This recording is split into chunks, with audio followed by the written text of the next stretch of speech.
comment anticiper les intentions pour minimiser les efforts en basket fauteuil. Donc, le plan de la présentation qui suivra sera le suivant. Donc, un appui théorique suivi par le cadre expérimental. Ensuite, les résultats à la discussion et pour finir, une conclusion et les perspectives. Donc, pour commencer, déjà, il faut définir le mot anticipation. Généralement, ça englobe le processus de perception et de traitement des informations visuelles d'une séquence d'actions observées, ainsi que la prévision de son résultat. Donc, tout simplement, anticiper, c'est apporter une prise de décision précoce par rapport à un événement futur. Si on prend le cas de l'étude de Sartori en 2011, donc le fait d'observer le début de mouvement, il permet de prédire si l'intention sera une coopération avec un partenaire ou bien une opposition contre un adversaire. Donc, d'autres études qui montrent que pour anticiper, on a besoin des indices visuels précoces ainsi que la probabilité situationnelle. Mais la première remarque, l'anticipation, elle a été montrée et c'est évident l'importance d'anticiper dans la pratique sportive, mais généralement, c'est uniquement pour le sport valide que ce processus a été utilisé sur les études, que les études sont généralement focalisées pour le sport valide, alors qu'on sait très bien que le handisport, c'est un sport plus difficile et qui présente des difficultés plus importantes que le sport valide. Et pourtant, donc, ce processus d'anticipation, cette capacité collective n'a pas été étudiée. Donc, il y a plusieurs solutions dans la littérature qui ont été montrées, que ce soit des solutions techniques, comment améliorer donc, la qualité du fauteuil roulant, ou bien l'adapter par rapport à la discipline. D'autres solutions, comme l'entraînement, que ce soit faire de la musculation pour le membre sup, ou bien faire l'apprentissage pour passer sur deux roues. Mais pourquoi pas d'autres solutions qui sont d'ordre cognitif, c'est-à-dire pourquoi pas améliorer la prise de décision lors de la pratique d'une activité physique et sportive. La question qui se pose, pourquoi cognitif? Si on prend le modèle sériel de traitement d'information de Schmidt, généralement, suite à un stimulus, on a des stades de traitement d'information, et à l'issue de ces stades, on a bien sûr ce qu'on appelle la réponse, comme par exemple propulsé sur un fauteuil.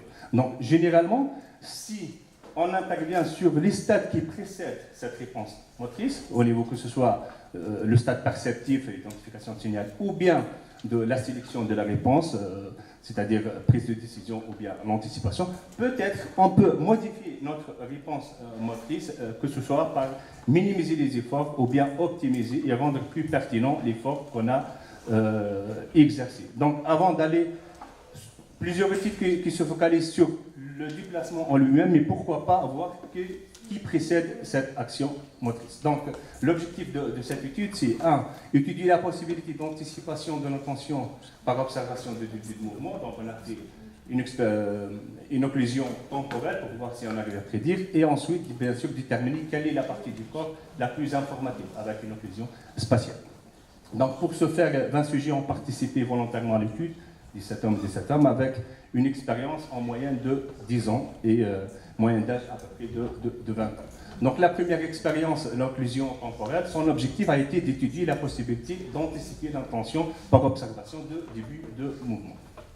Donc le sujet a été demandé de répondre suite donc, à l'apparition de la vidéo, que ce soit l'intention c'était de tirer, ou bien de garder, ou bien de passer. Il y avait donc 60 vidéos présentées de façon aléatoire. Donc c'était une pointe de fixation d'une seconde sur l'écran, ensuite suivi par 3 secondes de la vidéo, et à l'arrêt, il y avait une fenêtre de réponse de 10 secondes, et le sujet a été demandé de répondre le plus vite possible. Concernant la deuxième expérience, elle a, pour compléter la première, donc son objectif est de déterminer la partie du corps du joueur la plus révélatrice d'informations, c'est-à-dire d'où ça vient les informations pour la prédiction. Généralement, on a présenté 60 vidéos.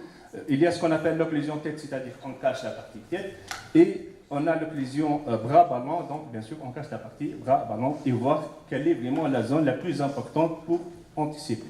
Et c'est le même principe, donc une zone de pointe de fixation d'une seconde, suivie par 3 secondes, et ensuite donc, la fenêtre de réponse de 10 secondes.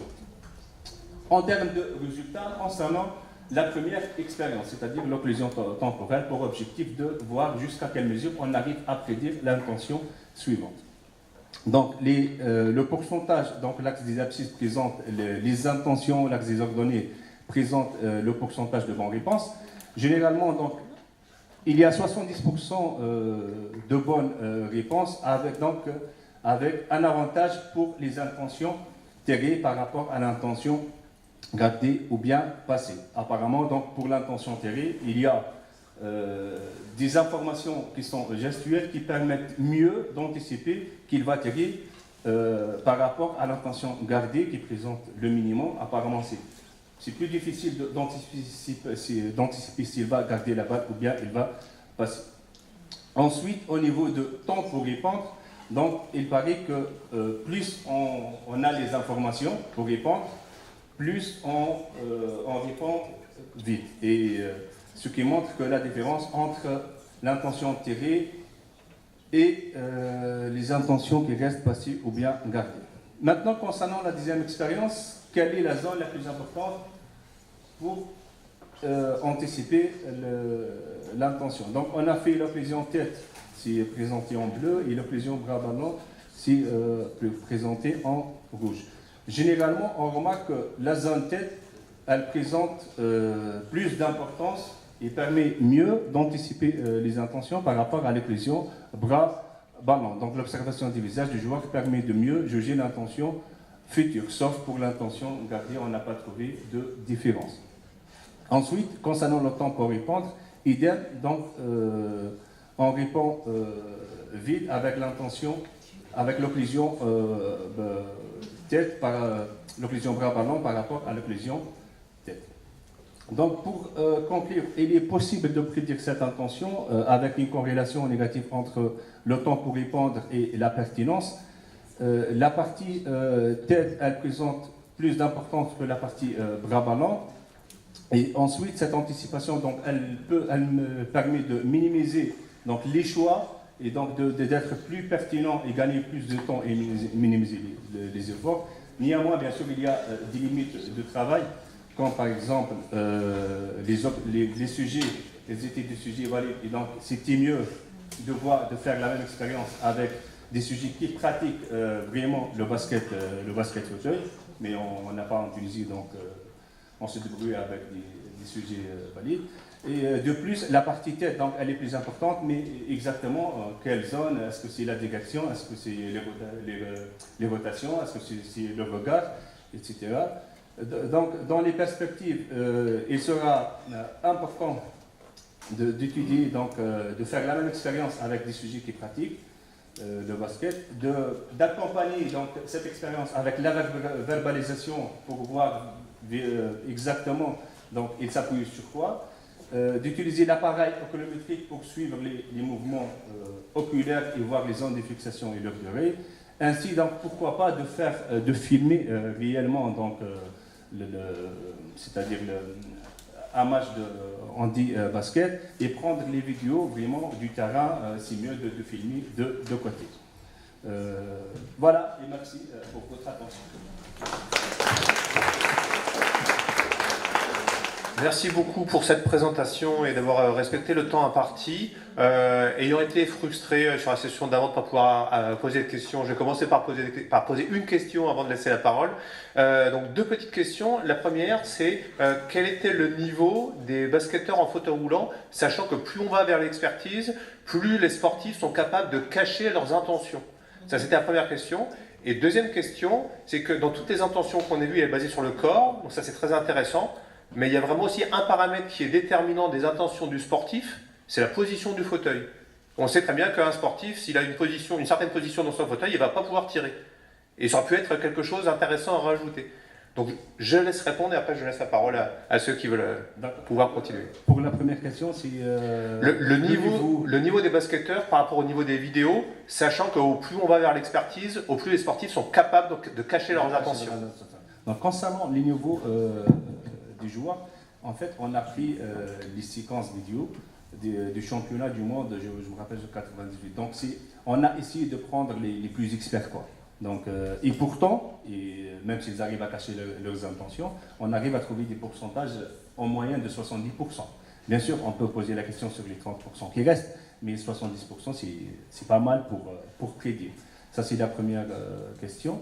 La deuxième, c'était par rapport à... Par rapport justement, pas unique, peut-être que certains paramètres du fauteuil auraient été intéressants à intégrer, parce que c'est vrai que les positions du fauteuil dans certaines actions sont aussi déterminantes de l'anticipation. Oui, je suis d'accord avec vous, il serait intéressant, peut-être dans l'occlusion spatiale, de cacher même la zone fauteuil et comparer avec la zone tête et la zone bras ballon pour voir si vraiment, est-ce que c'est mieux de voir par exemple le bonhomme, ou bien le couple, ou bien quelle est la zone la plus informative, ou bien, oui, c'est parmi les limites qu'on n'a pas vu cette interaction avec le fauteuil. On s'intéressait uniquement au bonhomme.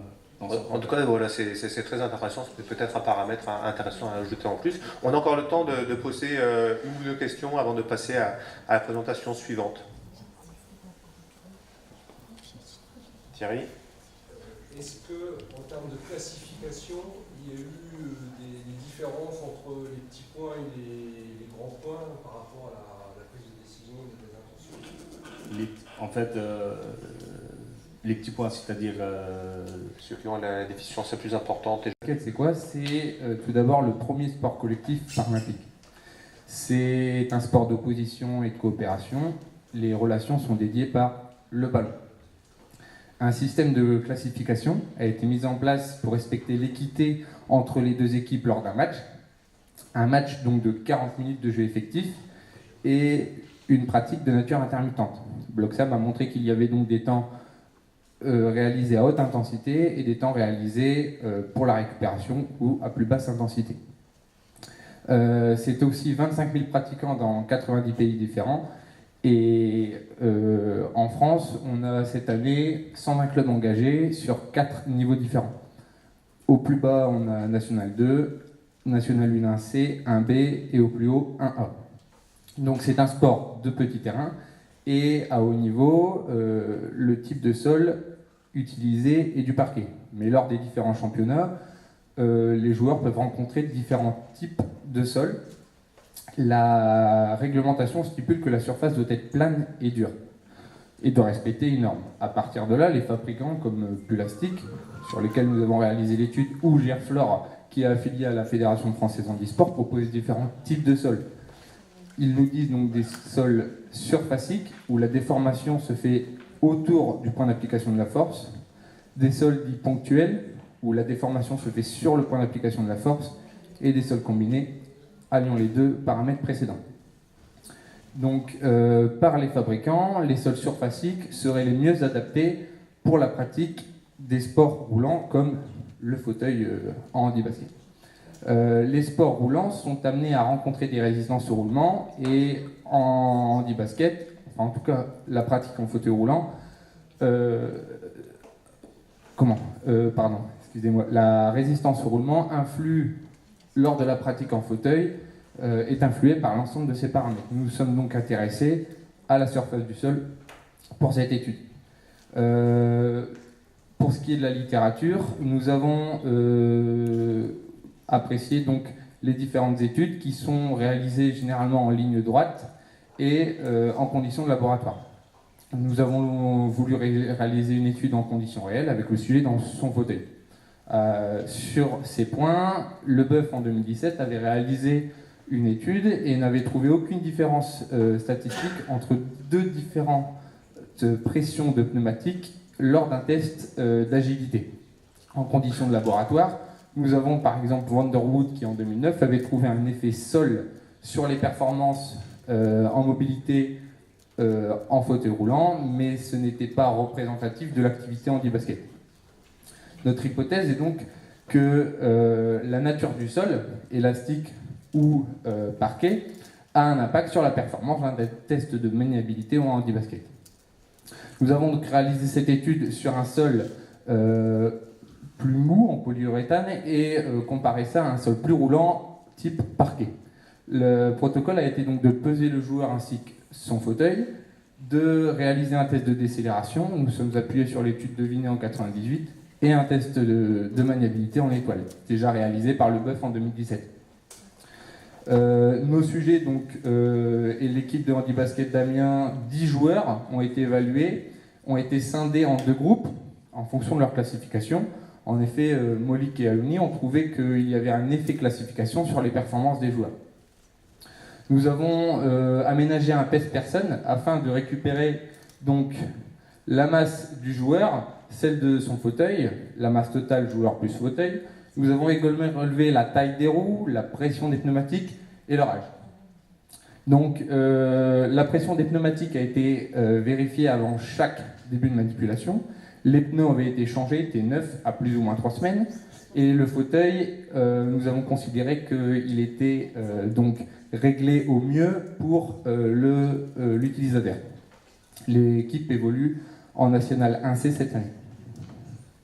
Le test de résistance au roulement, donc nous avons réalisé en poussant le joueur une incrémentation de vitesse sur 2,5 mètres, un maintien de cette vitesse sur 2,5 mètres et enfin le joueur est lâché jusqu'à son arrêt complet. Le test a été filmé et analysé afin de récupérer des temps qui nous ont permis de calculer la force de résistance au roulement. Un aller et un retour ont été réalisés et la moyenne fut calculée entre l'aller et le retour des forces de résistance au roulement. Le test de maniabilité est un test connu des handibasketteurs afin d'éviter l'effet apprentissage déjà travaillé au préalable à l'entraînement. Pareil, la manipulation a été filmée et nous en avons ressorti donc le temps total, les temps en ligne droite et les temps lors des changements de direction. Pareil, analysé et grâce au logiciel Video Tracker Analysis, 3 passages ont été réalisés, une récupération de 3 minutes et nous avons pris par contre le meilleur des 3 passages afin donc d'étudier les différents paramètres, la moyenne entre l'aller et le retour de la force de résistance au roulement, la force de résistance au roulement moyenne entre l'aller et le retour, la somme des temps totales, la somme des temps en ligne droite et la somme des temps lors des changements de direction. Et ce, sur les 2 sols, entre les 2 sous-groupes et le groupe total. Des tests statistiques ont été réalisés, coefficient de variation intraclasse pour la variabilité, et nous avons utilisé le test de student pour la comparaison des échantillons. Donc voici les résultats. Nous avons trouvé qu'il y avait une force de résistance au roulement presque 2 fois plus importante sur le sol mou, donc en résine, comparé au sol parquet. Nous avons donc réalisé une corrélation, trouvé une corrélation entre la taille des roues et la force de résistance au roulement, ainsi que la classification et la force de résistance au roulement. Nous n'avons pas trouvé de différence significative entre des temps total entre les 2 sols. Nous avons par contre trouvé une différence significative entre les temps en ligne droite et les temps en changement de direction uniquement sur résine, mais pas sur parquet. Et nous avons également trouvé, lorsque nous avons comparé les 2 sous-groupes, grand point et petit point, une différence significative lors des changements de direction, et donc sur les temps total, mais pas sur parquet. Ce qui voulait bien dire que les petits points uniquement sur résine étaient moins rapides que les grands points. Donc nos résultats sont bien évidemment à relativiser comparé aux peu de participants à l'étude. Nous avions également pas de 3 points à évaluer. La relation de la force de résistance au roulement et la taille des roues avait déjà été évoquée par Masson et Alouni en 2014, mais en condition donc de laboratoire avec sa Smart Wheel. La force de résistance au roulement avait été calculée avec le sujet dans son fauteuil. Donc il n'y avait pas de prise en compte d'une masse constante. Néanmoins, dans l'étude de Vinet, de la force de résistance au roulement, elle n'avait pas trouvé donc, de corrélation entre les différentes masses et la force de résistance au roulement. Le BUF en 2017 avait un coefficient de variation entre ces passages supérieur à 10. Nous, il était de l'ordre de 2,3%. Ceci s'explique par le fait que son public était bien différent du nôtre. Le Buff en 2017 avait également trouvé donc un temps supérieur lors des changements de direction donc sur parquet, sûrement dû à une perte d'adhérence. Cette perte d'adhérence, cet effet glissade, amène tout un tas d'autres paramètres qui auraient pu commencer à être envisagés mesurés par l'énergie cinétique qui nous est directement donnée par le logiciel. Pour ce qui est des limites, donc, nous n'avons pas normalisé la masse. Malgré les consignes données, le sujet a pu bouger lors de la manipulation, lors du test de force de résistance au roulement. On constate que le sol n'était pas plat, malgré la moyenne entre l'aller et le retour. Donc l'analyse vidéo constitue également une limite par rapport donc, à la fréquence d'enregistrement, la fréquence de mesure du logiciel et la prise de décision entre les débuts et fins de changement de direction et de ligne droite reste subjective.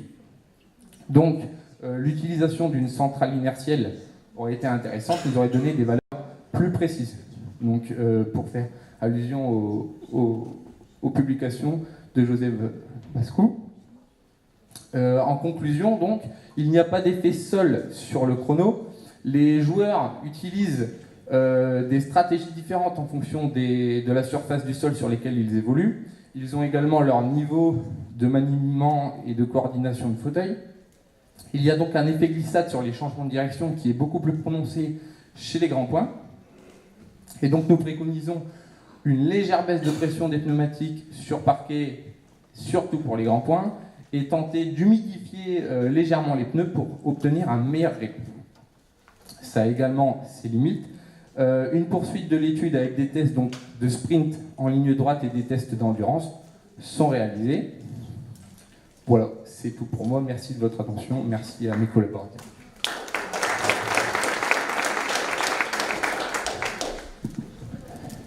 Merci pour cette présentation. Comme pour la présentation précédente, on va avoir le temps de poser une ou deux questions pour éviter d'être plus en retard que nous le sommes déjà. Et s'il n'y a pas de questions, j'en aurai.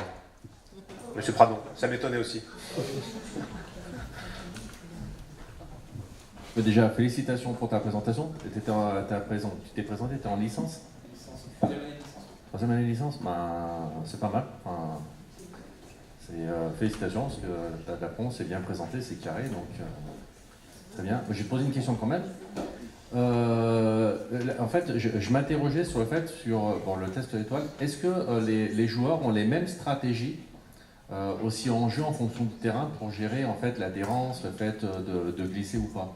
Est-ce que dans la pratique qu'ils ont un peu en match, est-ce qu'ils utilisent aussi les mêmes stratégies de glisser ou de gestion de l'adhérence que tu as pu avoir sur ce test-là?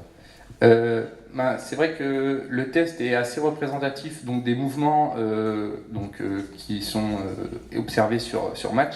Comme vous l'avez dit hier, donc, la vidéo c'est une limite, mais c'est aussi un moyen donc, d'avoir un feedback sur justement ces stratégies. Et effectivement, donc, moi donc, qui suis entraîneur de l'équipe également, on a pu observer les stratégies utilisées des différents joueurs en fonction de leur classification. Et pour avoir filmé également des matchs, j'ai pu comparer et montrer effectivement que les stratégies utilisées étaient quasiment les mêmes. Voilà, ouais. Et il y avait de grosses différences donc, entre les grands points qui utilisent bien évidemment leur capacité donc, à utiliser le buste parce qu'ils ont la fonction des abdominaux, voire des membres inférieurs, alors que il y avait un impact, il y avait une utilisation donc, des membres supérieurs beaucoup plus importante chez les petits points. Et ça se voyait très très bien en match.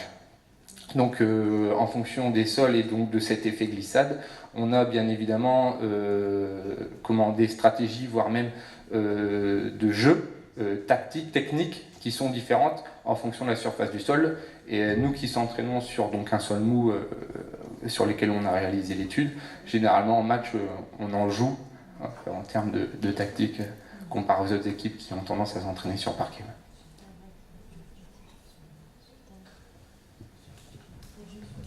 On prend la place. place devant tout le monde pour une dernière question. Joseph? C'est plus sur la différence entre les allers-retours. Vous avez pu observer des grosses différences entre la décélération observée pour les allers et les retours sur la mesure d'essence pour vous? Non, il n'y avait pas de différence significative entre l'aller et le retour. Il y avait bien évidemment quelques différences, mais pas nécessairement. Après, effectivement, le sol n'était pas forcément plat, donc on a bien évidemment rencontré quelques difficultés. Le fauteuil tourné, on a dû réaliser la manip plusieurs fois, mais non, dans l'ensemble, sur ces différences-là, il n'y a pas de différence.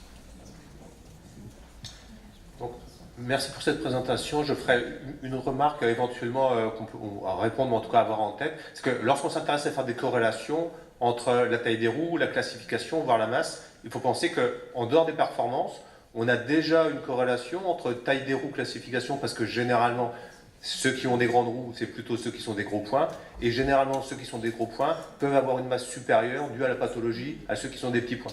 Donc dans la prise en compte de la discussion, il faut l'avoir en tête, parce que de fait, on peut déjà avoir une corrélation entre ces trois paramètres en dehors de tout test. Voilà, merci. On va pouvoir continuer avec la prochaine présentation. Marion Combet. Bonjour, moi c'est Marion, donc je suis doctorante en première année de thèse au sein du LAMES à l'Université de Toulon et je travaille sur la propulsion biomécanique en fauteuil roulant manuel.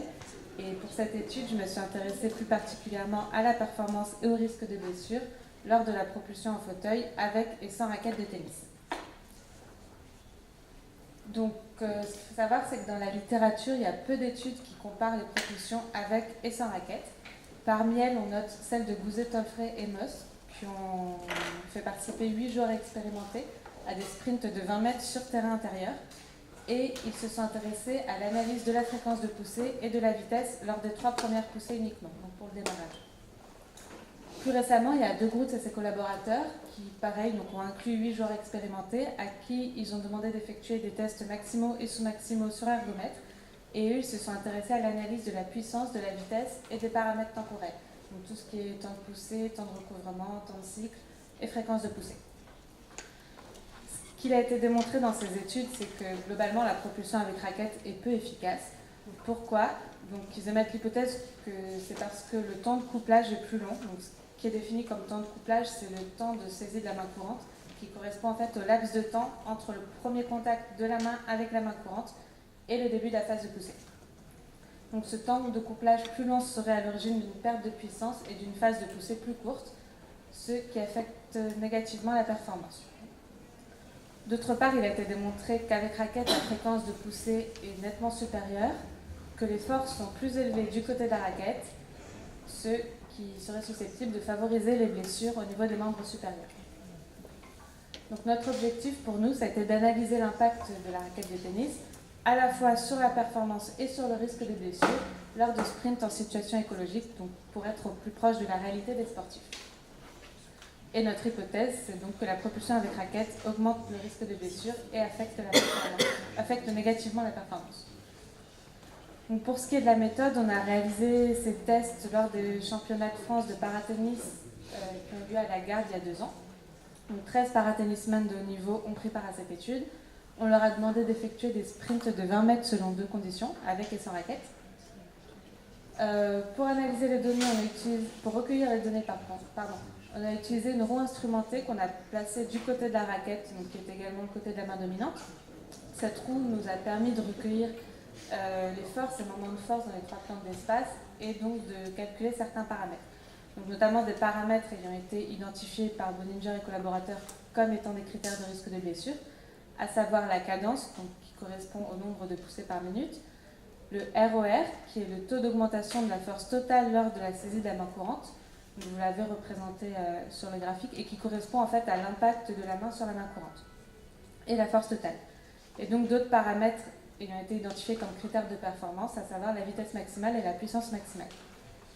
Donc contrairement à Gouzet et collaborateurs, nous on s'est intéressé on a fait la moyenne des données obtenues sur 3 poussées minimum consécutives à vitesse stabilisée. Donc on voit sur le schéma, au début du sprint, donc la vitesse augmente, et nous on a attendu que la vitesse soit plus ou moins la même sur 3 poussées pour analyser nos données. Donc en termes de résultats sur nos critères de performance, on a des différences significatives à la fois pour la vitesse maximale et la puissance maximale, avec des valeurs nettement supérieures lors de la propulsion sans raquette. Et pour nos critères de risque de blessure, donc des différences significatives pour la cadence avec des valeurs supérieures lors de la propulsion sans raquette, pas de différence significative pour le RER, mais des valeurs légèrement supérieures tout de même lors de la propulsion avec raquette. Et donc des forces significativement supérieures lors de la propulsion avec raquette. Donc là, j'ai synthétisé les résultats que je viens de vous présenter avec les valeurs supérieures en rouge. Donc pour nos critères de performance, nos résultats vont dans le sens de ceux de la littérature. Donc il semblerait que la propulsion sans raquette permette de meilleures performances, que ce soit en termes de tests maximaux ou sous-maximaux, comme l'ont montré De Groot et ses collaborateurs. Et donc, nos résultats, en termes de critères de performance, vont permettre d'expliquer en partie nos résultats, nos critères de risque de blessure, puisque donc on a une cadence supérieure sans raquette, ce qui est contradictoire avec ce qui a été montré dans la littérature. Mais si on regarde la vitesse, elle est également nettement supérieure sans raquette. Et donc, il a été démontré qu'une vitesse supérieure engendre une fréquence de poussée supérieure. Donc pour le RER, pas de différence significative, malgré qu'il soit légèrement supérieur lors de la propulsion avec raquette. Et là, une fois encore, si on regarde la vitesse qui, elle, est nettement inférieure lors de la propulsion avec raquette, on peut s'imaginer que si la vitesse avait été la même, il y aurait peut-être eu une différence significative pour le RER en faveur de la propulsion avec raquette. Et donc la force totale supérieure avec raquette, ce qui va dans le sens de nos hypothèses, à savoir que la propulsion avec raquette semble être à l'origine d'un risque de blessure accrue. Donc en conclusion, les différences significatives observées reflètent la difficulté des sportifs à propulser avec une raquette sur le terrain, puisque cette raquette semble altérer les performances et augmenter le risque de blessure.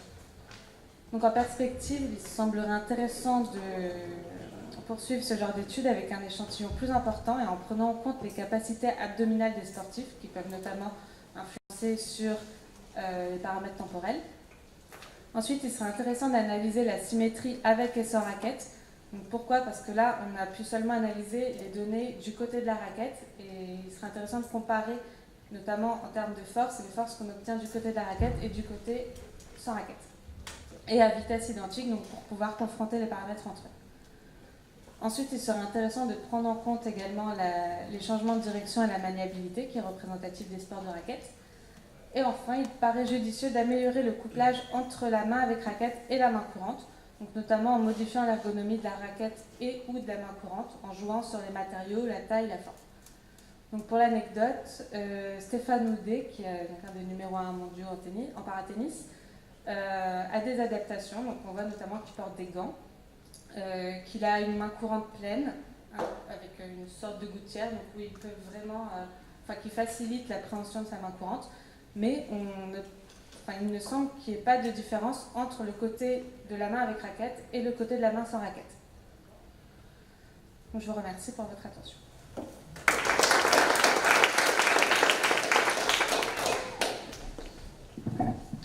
Comme les présentations précédentes, Didier qui a levé la main en premier, Joseph pas loin derrière. Allez, on va commencer par Didier. Marie, non, le son, je peux prier.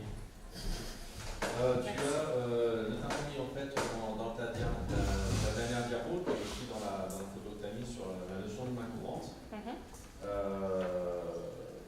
Je voulais savoir si, quand tu as fait les tests, parce qu'avec la Smart Wheel, en fait, tu prends aussi la quantité d'efforts, mais faut-il en compte que la personne génère l'ensemble des efforts sur la main courante. Est-ce que quand, en fait, il tenait la raquette, tu quantifies aussi ses efforts, est-ce qu'il tenait uniquement la main courante ou ils appuyaient aussi sur la roue, sur le pneu? Est-ce que tu as observé en fait une modification des saisies qui fait que tu pourrais être potentiellement précautionneuse sur ces données instrumentales? Alors c'est vrai que ça, on n'y a pas vraiment fait attention. Après, ils avaient chacun leur technique en fait pour pouvoir agripper la raquette avec la main courante, mais c'est vrai qu'on ne l'a pas observé. Ben voilà. ce sera observé pour les prochains tests. Non, parce qu'en fait, c'est des éléments un petit peu de discussion qu'on a pu avoir sur la saisie de main courante. Des trucs, j'ai des trucs qu'on n'a pas forcément pensé. Et le problème, en fait, il faut trouver le bon équilibre entre l'instrumentation pour avoir les infos, notamment ces infos cinétiques, et à la fois pas perturber l'individu quand il vient à saisir la main courante. Et là, je me disais, avec la raquette, si d'autant plus là, le joueur qui l'a présenté, en fait, il est en main courante, qui fait une jonction avec la jante, c'est qu'il cherche peut-être à optimiser cette surface d'appui. Pour compléter, c'est juste pour compléter, c'est une problématique évidente dans la pratique du tennis, même du badminton, mais de toute façon c'est une problématique pour n'importe quelle propulsion lorsqu'on utilise une roue instrumentée telle que la Smart Wheel, parce qu'on a beaucoup de joueurs de basket, de quad rugby qui vont prendre et la main courante et le pneu. Et il y a des techniques, alors certaines techniques ont été analysées et publiées, et par observation, à la limite, on serait peut-être moins embêté entre guillemets avec les sportifs avec raquettes, parce qu'on a un vrai contact directement sur la main courante, on a moins de place, sauf si on a des mains courantes qui sont adaptées, comme Stéphane Daudet, mais pour l'instant ça reste très rare. Et il me semble que, vraiment visuel, donc c'est pas quantitatif, que le contact de la main courante se fait vraiment avec la raquette et une partie de la paume de la main, et c'est très difficile d'avoir la totalité. C'est pour ça que pour aller un petit peu plus loin dans la perspective de Mario, de travailler vraiment sur une main courante spécifique côté raquette, différente de côté sur raquette, nous semble opportun. Et puis peut-être aussi uniquement de filmer les saisies. Voilà, est-ce qu'ils font, est-ce que la raquette en fait elle est en dessous de la main courante, elle est à côté, elle est. Il y a presque les trois. Et ils ont tendance à être réguliers dans la saisie, ou au contraire ils changent. Même si vous regardez des vidéos de match, ils ont tendance en fait à. Oui, c'est vrai. Deuxième question. Ça rejoignait ça. Je comprends. Ça rejoignait ça, en fait. Vous avez pu observer des stratégies différentes de prise de main courante avec la raquette. Et pour en mettre en avant éventuellement des stratégies qui sont plus efficaces. Et donc pouvoir conseiller aux joueurs, notamment débutants, de s'habituer à éviter ces stratégies. Et juste une précision sur Stéphane Daudet, effectivement lui, en fait il a des petites mains, et il dit les gens qui ont des grandes mains, ils prennent la raquette avec le bout des doigts et ils poussent avec la paume. Lui, comme il a des petites mains, il pousse avec tout, et il utilise justement la roue. Et donc, est-ce qu'il sait refaire les roues avec le diamètre du manche, le grip il pousse avec tout en fait. Et justement, un de ses problèmes, c'est la propulsion à Stéphane. C'est pour ça qu'il s'est fait la main courante spécifique pour pouvoir avoir plus de facilité à tout. Ils sont presque à modifier aussi le manche de la raquette, tu vois, par exemple pour être plus à l'aise en propulsion, où la raquette elle est vraiment pensée pour frapper. Oui, elle est pensée tennis. Pour éviter que ça fasse un peu tablable ronde, c'est pas le souci, bien au contraire, ça veut dire pour ça. C'est plus une remarque parce que finalement ça n'a pas été analysé, même si on a vu des observations. Il reste une toute dernière question à Thierry Vasland pour cette observation. C'est par rapport à l'activité tennis et au choix du sprint de 20 mètres. Pourquoi cette distance 20 mètres? Et puis le tennis, aussi des changements de direction, des allées, des retours, la marche arrière. Voilà, il faut bien commencer par quelque chose. Pourquoi vous avez pris une distance de 20 mètres? C'est vrai que les sportifs en tennis, ils effectuent rarement plus de 20 mètres en sprint. Et 20 mètres, ça nous permettait donc d'avoir l'augmentation de la vitesse et de vraiment pouvoir avoir au moins 3 poussées à vitesse stabilisée. Si on avait fait moins longtemps, on n'aurait peut-être pas eu 3 poussées à plus ou moins la même vitesse. Et après, pour ce qui est de la marche arrière, là j'ai réalisé de nouveaux tests où j'analyse aussi la marche arrière, ce qu'on n'avait pas fait à l'époque. Merci pour les questions puis les échanges. Donc on va passer à monsieur Pradon qui va nous présenter modélisation des profils de vitesse de sprint en e-basket. Et donc a priori il ne pourra pas poser de questions à sa propre présentation.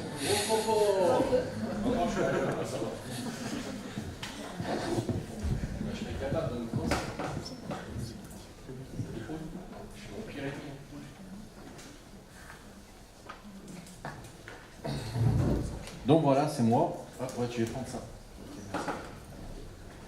Et je vais vous présenter en fait un travail qu'on a réalisé. Je suis ingénieur hospitalier sur le centre Mont-Poincaré sur Garches, qui est un centre de rééducation parisien. Et puis je vais vous présenter en fait un travail qu'on a réalisé et qu'on a eu la chance de réaliser avec Thierry, qui est enseignant universitaire sur Amiens. Et en guise en fait de contexte et puis de présentation, j'ai regardé un petit peu ce qui était sorti en termes de publication, plus focus en fait sur le fauteuil roulant et puis sur le basket. En fait, on a à peu près 180 papiers qui sont sortis. Genre, je me suis permis un petit peu de les regrouper. Et en fait, il y a quand même 3 thématiques qui ressortent, des papiers qui s'articulent un peu sur les aspects de discussion et de conclusion autour des capacités physiques, c'est-à-dire la capacité d'accélérer les efforts et les réponses physiologiques. Des choses autour aussi des activités, c'est-à-dire les impacts un peu plus sur les aspects de classification, certaines habiletés. Et puis, j'ai mis un peu cet aspect un peu d'ergonomie, avec les effets de réglage ou des focus sur l'analyse de la propulsion. Sur l'ensemble de ces papiers, en fait, finalement, il y a un truc qui ressort, qui est en fait l'idée d'identifier et de comprendre, de faire un peu de focus sur la compréhension des spécificités de cette activité dans un objectif de performance. Et je me suis permis de rajouter et ou détection, parce qu'à un moment donné, c'est aussi d'aller identifier des niveaux nationaux, internationaux, et aussi par rapport à la classification des athlètes. Et finalement, en fait, il y a 2 éléments qu'on retrouve, c'est la notion de terrain et puis de mesure embarquée. Sur les terrains, j'ai sélectionné certains papiers parce que je trouvais que c'était assez intéressant. Il y a un papier qui a été fait là, qui est sorti en 2015 de Cavellon et puis collaborateurs. Et on retrouve des éléments en fait d'interrogation sur essayer de trouver un maximum de situations qui peuvent être représentatives un peu des déplacements et des situations de jeu. Puis après, quand on regarde un peu plus en fait les résultats, bah oui, il y a vraiment des différences entre les classifications de petits points par rapport aux autres classifications. Mais après, quand on commence à être dans des classifications un peu plus hautes, c'est moins évident que ça. Un papier qui est très récent, qui a été fait par White, ce qui est sorti là en 2018, en janvier, sur plusieurs activités. On retrouve un petit peu ces notions un peu de sprint, 6 mètres, 12 mètres, avec des rotations, pas de rotation, des demi-tours. Et là, en fait, il y a plusieurs résultats dans ce papier, et ils arrivent justement à différencier entre le niveau national et international sur certaines activités et donc capacités. Et ce qui fait que ça nous amène aussi sur la notion un peu de mesure embarquée. Et là, en fait, il y a des papiers très intéressants en fait, par Van der Slack. Il a fait quelques séries de publications là, assez récentes, et c'est du beau travail. Je vous invite vraiment à lire le travail de cette personne. Bon, il fait partie d'une équipe qui est assez connue. Et là, en fait, ils sont allés sur de l'instrumentation embarquée, donc utilisation de centrale inertielle positionnée sur le fauteuil roulant. Et là, l'idée, c'est d'essayer de voir si, en fonction des instrumentations, de l'instrumentation, on arrive quand même à détecter et à quantifier correctement certaines choses, notamment le déplacement, la vitesse, dans différentes situations qui sont proches du jeu, et les comparer ça, en fait, par rapport à un système optoélectronique, et de voir si des algos de correction permettaient de se rapprocher sur une mesure qu'on va considérer comme étant la plus valide. Le travail intéressant en fait qu'ils ont fait, et c'est pour ça que ça m'amène aussi avec la notion de test de terrain, c'est essayer finalement de définir un peu des profils de performance de ces athlètes, et de voir en fait si ces profils de performance permettent aussi de différencier les niveaux. Donc là, je me suis permis de mettre certains graphes, mais voilà, ça permet d'arriver en tout cas, en fonction de certaines habiletés, de pouvoir identifier finalement, est-ce que des personnes qui sont au niveau national, est-ce qu'elles ont en fait un profil un peu particulier, et un niveau de performance un peu plus important, et est-ce qu'on le retrouve aussi en termes de classification au niveau des points. Et donc en fait, sur ces papiers, on retrouve un petit peu cette tendance d'essayer de trouver des marqueurs de la performance. Et c'est là-dessus qu'on a travaillé avec Thierry, puis on continue à travailler. Donc c'est un peu les résultats un peu préliminaires que je vous propose, d'essayer de voir si on peut, avec de la mesure embarquée, essayer d'arriver à identifier des choses sur des du sprint et plus particulièrement sur une sorte d'efficience propulsive. Je ne suis pas super à l'aise avec le terme, mais bon, c'est pour l'instant le champ lexical qu'on a utilisé. Je pense qu'il reste encore à définir. Donc pour ça, en fait, j'ai pu participer en fait à un recueil de données qui a été fait sur 11 handi-basketteurs. En termes de classification, ça va, on a 2,9 points, plus ou moins 6, donc on a une classification qui est assez large. Et puis les tests en fait consistaient en fait à faire 2 sprints de 10 mètres en ligne droite, type de sol Terraflex qui correspond au sol du gymnase là, à Amiens où ils s'entraînent, et puis les utilisateurs avec leur propre fauteuil. Puis après en fait on a utilisé une centrale inertielle, donc on a eu l'occasion de développer au laboratoire sur un recueil de 50 Hz, donc c'est la version V0, là vous pouvez voir qu'en temps on a évolué dans cette version. Et en fait, dans la réflexion qu'on a pu avoir avec Thierry, c'était d'essayer de voir un petit peu comment on pouvait essayer de modéliser cette capacité d'accélérer le fauteuil, en fait, cette capacité de sprinter. Et puis, est venu assez naturellement, parce qu'il y a d'autres papiers qui ont été faits aussi en athlétisme, d'essayer de modéliser en fait finalement cette capacité de sprinter en faisant passer une fonction polynomiale d'ordre 2, ça passait bien. Après, je pense que ça a été descendu sur d'autres ordres et il faut pouvoir interpréter les coefficients, donc c'est un peu plus compliqué. Mais l'ordre 2, en tout cas, ça passait relativement bien. Un petit peu des algos pour pouvoir détecter à peu près correctement les pics. Et puis après, on a cette fonction, on peut faire passer un polynôme sur les pics max et les pics min. Donc ça, ce qui était intéressant, et puis c'est la discussion qu'on a eue aussi avec Thierry, c'est d'essayer de voir un petit peu s'il y avait une particularité, notamment en termes de distribution de ces pics. Et puis il y a eu l'idée d'essayer de quantifier ça avec un coefficient de détermination, donc le R carré. Et concrètement, le R carré, si vous avez un R carré qui est valable à 1, ça veut dire que tous les points coïncident en fait avec la fonction que vous avez déterminée. Si par contre en fait le R carré est égal à 0, ça veut dire que vous n'avez pas de relation directe entre les deux axes qui permet de déterminer votre point.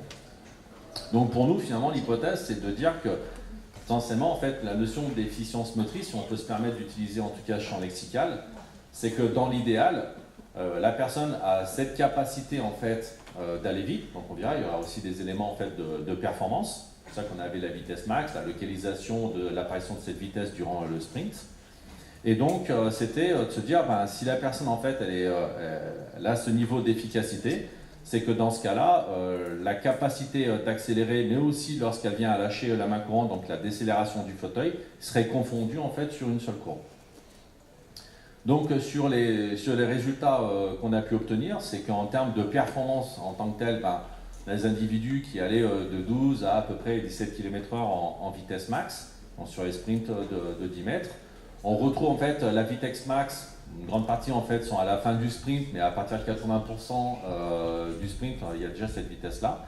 Éléments qui sont assez intéressants, c'est qu'on a une CV qui est relativement faible. Donc les personnes ont vraiment joué le jeu sur ce sprint-là. Et après, c'est un peu plus dur à interpréter, parce que 8 à 10 poussées, j'ai un peu de mal à savoir si 8 à 10 poussées, c'est important pour le sprint. Concernant l'efficience motrice, la valeur du R carré, là par contre, c'est pas pour moi, parce qu'en fait, on avait deux types de distribution. Des personnes qui avaient un R carré qui était presque proche de 1, et puis un autre qui était relativement faible, en tout cas, qui se rapprochait de 2,5. Élément qui est intéressant, c'est pour ça que je pense que ça vaut le coup pour nous de continuer à gratter là-dessus, c'est que l'écart entre les deux sprints était relativement faible. C'est-à-dire que ceux qui étaient bons, qui avaient un R carré à 0,9, finalement, lors de l'autre sprint, étaient encore à 0,9. Et ceux qui étaient finalement sur un R carré qui était faible, lorsqu'ils faisaient l'autre sprint, avaient encore un R carré qui était faible. Donc, dans l'idée en fait de la compréhension des spécificités de l'activité, notamment dans un logique de performance et ou de détection, parce que je pense qu'il faut pouvoir maintenant de plus en plus associer les choses. Je pense que ça vaut le coup en fait qu'on continue à travailler dessus, tout simplement parce que ça nous permettra aussi d'avoir des métriques simples, qui j'espère en fait seront intelligibles pour les entraîneurs. Néanmoins, puis lié à la discussion qu'on a pu avoir avec Félix, j'ai remis le nez un peu aussi dans les datas.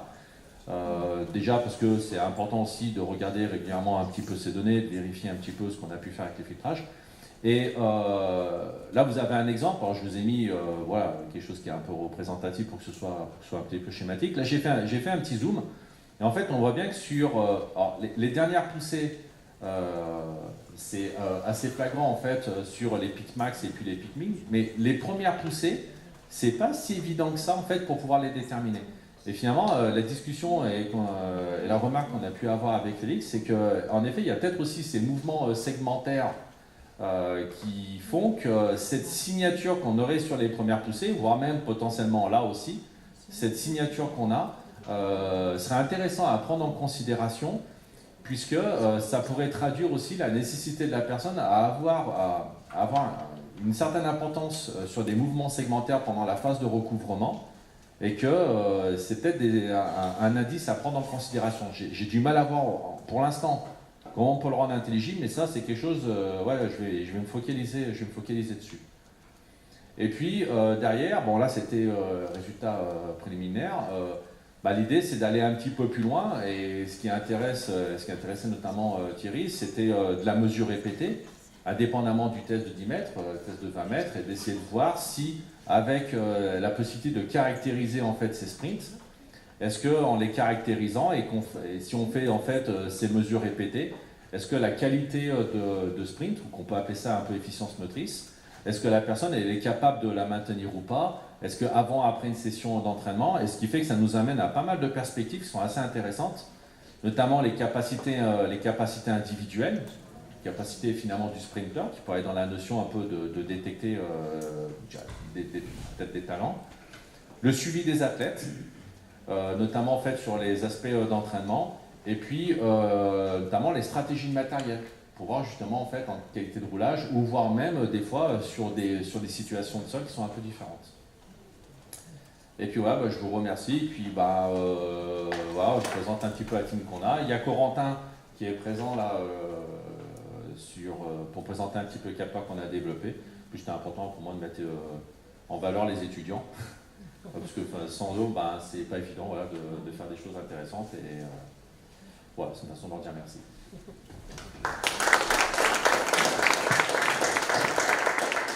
Merci pour cette présentation. On va commencer par une première question de Félix Chénier. Merci Didier pour la belle présentation. La première chose, je me demandais, est-ce que c'était des sujets sains? Hein? Non, ok, c'est des athlètes. Est-ce que tu as pu observer une différence de variation de vitesse comme ça en fonction de leur niveau de handicap? Parce que j'ai l'impression que... je te laisse répondre, en façon... Oui, j'ai observé des différences, mais en fait, n'étant pas assez nombreux par classification, je ne me suis pas permis en fait, de voir si les petits points avaient une signature particulière par rapport en fait et ça, c'est dès qu'on en aura plus, mais c'est clair et net, c'est le premier truc que je vais regarder. Et notamment par rapport à la discussion qu'on a eue, en séparant les premières poussées pour voir si, en fonction des petits points et leur capacité fonctionnelle, est-ce que ceux qui ont une belle vitesse max, en tout cas qui arrivent à avoir une belle vitesse max, est-ce qu'ils optimisent aussi le mouvement segmentaire? Je vais, par rapport à la discussion qu'on a eue, je vais essayer de voir si je peux presque arriver à dissocier ça, prendre la performance max et me dire est-ce que la personne finalement elle a optimisé ce qu'elle était. Ça serait intéressant. Ouais, j'ai l'impression qu'une personne à petit point, vu qu'elle va bouger moins le haut du corps, qui aurait peut-être nécessairement une plus petite variation d'une poussée à l'autre de vitesse, ce qui viendrait contredire ici l'efficience ou ce que tu vises d'avoir une petite différence de vitesse. Ou de différencier finalement la notion d'efficience en se disant en fait sur une première partie où on a énormément de mouvements segmentaires, mouvements de la personne dans le fauteuil roulant, peut-être en fait travailler sur un indice qui permettrait un peu de séparer les deux. Et là, pour moi, c'est super important de travailler avec des personnes qui sont aussi sur le terrain et sur la partie entraînement pour ne pas perdre de vue peut-être que les mouvements segmentaires sont aussi importants, aussi dans le contexte de jeu et d'optimisation, ils sont importants. Donc ça veut dire qu'on n'a pas le choix de les prendre en considération. Merci. Je pense qu'on a le temps pour au moins une deuxième question.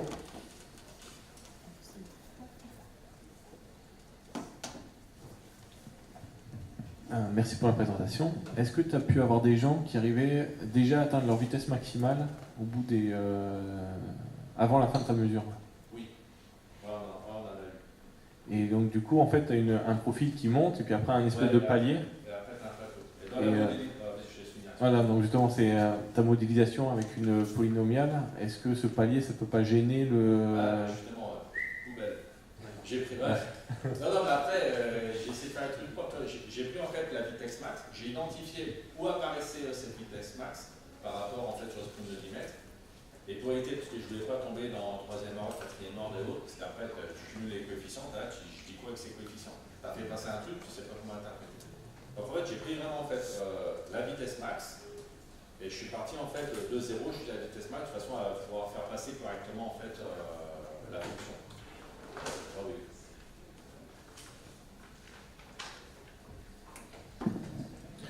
Merci pour la présentation, pour les échanges, et on va passer à la dernière présentation de cette session sur le sport en fauteuil roulant manuel. Et on revient au basket.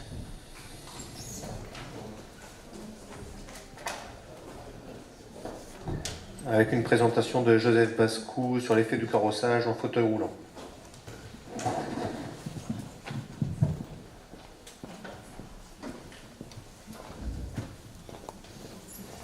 Donc bonjour à tous, je suis Joseph Bascou, directeur de recherche à l'Institution nationale des invalides de la CERA. Et donc cette présentation propose une approche numérique pour étudier le carrossage. Alors d'abord, j'insiste pas sur l'intérêt du sport et d'autant plus sur les personnes en situation de handicap. Et en fait, dans le sport, on va essayer d'optimiser la performance, donc soit en optimisant l'athlète, donc renforcement, stratégie, etc., soit en optimisant son équipement, soit en optimisant le couple athlète-équipement. Donc moi, je vais me focaliser plutôt sur l'équipement. Pour l'optimisation, le carrossage est un des paramètres du fauteuil roulant, donc une inclinaison des grandes roues, qui est reconnue comme ayant une forte influence sur la rotation, donc positive. Et donc ça a été étudié, mais plutôt du côté expérimental, avec des limites que peut présenter l'expérimentation, notamment les variabilités inter- et intra-utilisateurs. Du coup, peut-être qu'une approche mécanique en simulation permettrait de s'affranchir de ces variabilités et donc d'apporter d'autres éclairages sur les effets du carrossage. Lorsqu'on va étudier la simulation du fauteuil roulant, on va devoir prendre en compte un certain nombre de paramètres et notamment l'influence du roulage des roues sur le sol. Donc au travers de deux paramètres que sont la résistance au roulement, donc c'est la roue qui roule toute droite, et la résistance au pivotement, quand une roue pivote. Donc ces paramètres, rapidement, on peut les modéliser par un moment qui est appliqué sur la roue, qui va dépendre d'un paramètre de résistance au roulement et d'un paramètre de résistance au pivotement. Chacun de ces paramètres va dépendre du matériau du fauteuil, du matériau de la roue, de sa géométrie et de celle du sol. Ces paramètres vont devoir être multipliés par l'effort normal sur la roue. Donc plus on va charger une roue, plus on va augmenter sa résistance à l'avancement. Récemment, on a pu montrer que la résistance au pivotement dépendait aussi du rayon de courbure de la trajectoire. Donc là, c'est le petit aparté pour comprendre comment on peut calculer ces résistances. Donc l'objectif de l'étude, c'est de pouvoir modéliser les effets du carrossage de manière numérique. Et donc du coup, on va proposer une comparaison entre deux fauteuils, l'un qui est carrossé, l'autre non carrossé, mais en prenant toute la géométrie des matériaux du fauteuil égale par ailleurs. Donc là, effectivement, ces deux fauteuils ne sont pas tout à fait représentatifs de ce qu'on va faire dans notre étude, puisque normalement, ils seront parfaitement égaux. Pardon. Donc le mouvement qu'on va essayer de considérer, c'est un mouvement de rotation pure autour du fauteuil autour de lui-même, et on va imposer un effort utilisateur unique et égal pour les deux types de fauteuils. Donc on va modéliser les deux fauteuils avec des modélisations qui vont faire apparaître les paramètres géométriques, les matériaux, les vitesses de chacun des fauteuils, donc je passe rapidement. Notamment on va modéliser aussi l'effort de l'utilisateur sur la roue.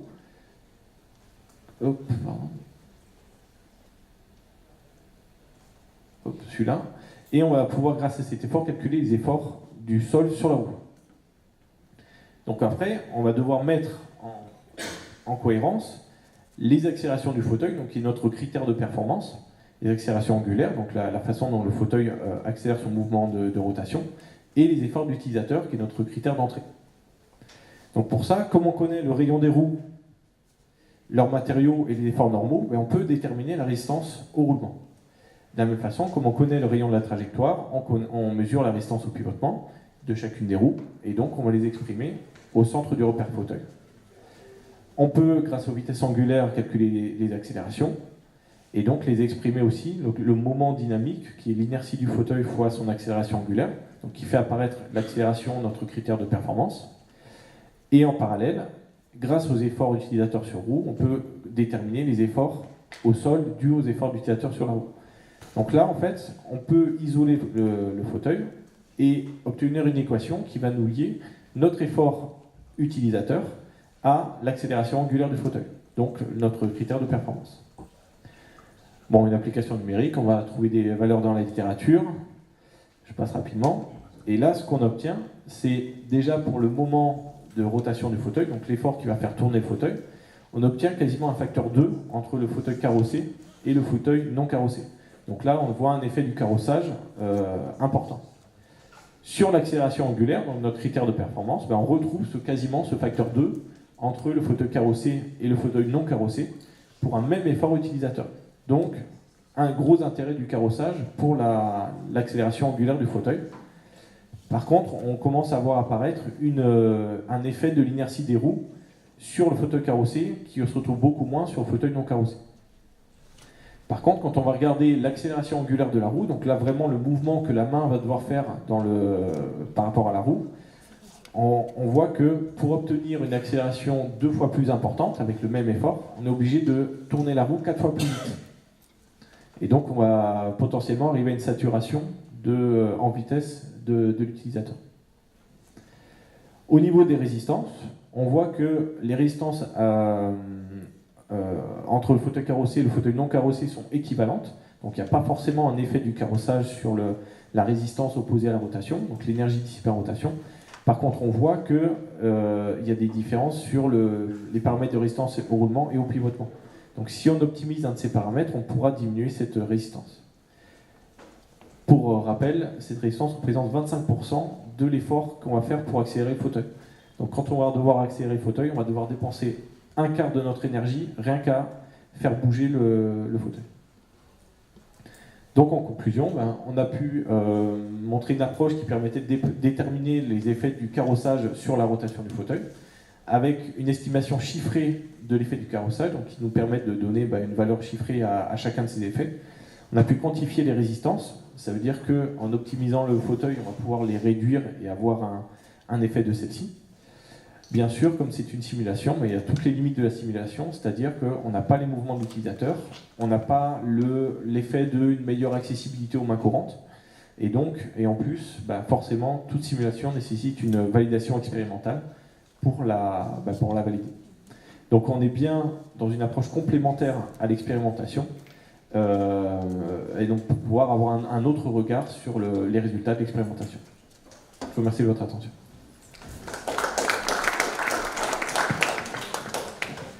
Merci pour cette présentation et on va commencer à donner la parole à Félix Chénier pour la première question. Merci beaucoup, Joseph, super intéressant. Je me demandais, est-ce que tu as considéré le fait que sur un fauteuil de sport, normalement, notre centre de masse va être au-dessus des roues, alors que sur un fauteuil de mobilité de tous les jours, le centre de masse est un peu plus en avant. Donc, si on veut tourner autour de nos roues arrière, on va avoir un plus grand moment d'inertie sur un fauteuil de tous les jours que sur un fauteuil de sport. Est-ce que ça rentre dans ton modèle? Alors, dans le modèle, effectivement, on peut le prendre en compte. Donc, c'est l'intérêt du modèle, c'est-à-dire qu'on peut changer chacun des réglages très rapidement, sans effort. Là, ce que je voulais faire, c'est identifier uniquement l'effet du carrossage. Et donc, pas de dire que quand on a un fauteuil carrossé en sport, effectivement, on va avoir plutôt centre de masse vers l'arrière, et donc on va plus charger la roue arrière, et donc on va augmenter les effets de roulement et de pivotement sur ces trous-là. Donc moi, ce que j'ai fait, j'ai dit, les deux fauteuils sont absolument identiques, la répartition des masses entre les essieux avant et les essieux arrière est absolument identique, comme ça, j'ai que l'effet du carrossage. Et donc j'élimine artificiellement cette problématique-là.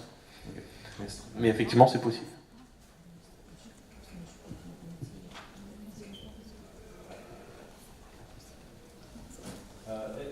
Question, tu parlais de validité expérimentale. Est-ce que vous avez commencé à regarder, alors pas forcément uniquement sur ce paramètre, mais sur d'autres paramètres, ce que pouvait donner en fait ce modèle numérique versus en fait sur certaines données peut-être expérimentales? Ouais, en fait là on a en gros pour ce qui est résistance au roulement, résistance au pivotement, donc là on a validé avec un modèle expérimental, donc on est à peu près sûr des valeurs qu'on avance sur les résistances calculées. Sur la rotation, effectivement ça reste encore à faire. Et notamment, c'est très récent qu'on a ces valeurs de résistance au pivotement. Et donc avant on avait des valeurs de la littérature qui étaient fixes, et notamment en fonction des rayons de courbure, ce qui fait qu'on avait des grosses différences par rapport à l'expérimental.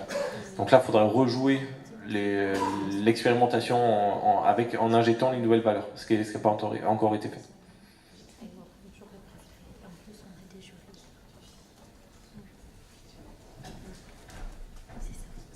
Donc merci pour toutes ces présentations et cette session spécifique sur le sport en fauteuil roulant. En considérant qu'on a commencé avec 20 minutes de retard, on a quand même plus ou moins respecté les horaires et donc je vous invite à une pause et à continuer. Donc on va commencer cette session sur l'APA et le fauteuil roulant manuel avec une présentation de Marjolaine Astier, une étude de cas sur l'analyse biomécanique de 2 modes de propulsion lors du démarrage et à vitesse stabilisée en fauteuil roulant manuel. Merci Félix. Donc, bonjour à tous, je suis Marjolaine Astier, étudiante en 3e année de thèse à l'Université de Toulon et au laboratoire du LAMES. Donc, je vais vous présenter une étude qui a été réalisée l'année dernière sur l'analyse biomécanique de 2 modes de propulsion lors du démarrage à vitesse stabilisée en fauteuil roulant manuel. Et cette étude a été réalisée en collaboration avec le CERA. Donc pour commencer, il faut savoir que 2 modes de propulsion sont décrits dans la littérature, à savoir le mode synchrone, dans lequel les bras travaillent ensemble. Vas-y, si tu peux mettre la vidéo, s'il te plaît. Voilà. Donc là, on a une petite vidéo qui permet justement de visualiser. Donc on voit bien que la personne pousse avec les 2 bras en même temps sur les mains courantes. Et également la propulsion asynchrone. Et là, les bras poussent en alternance sur chaque roue du fauteuil. Voilà. On peut voir que lors de la propulsion asynchrone, le fauteuil roulant effectue des mouvements latéraux qui n'existent pas lors de la propulsion synchrone. Et ce sont ces mouvements qu'on appelle le steering, sur lesquels on s'est intéressé et qu'on va étudier.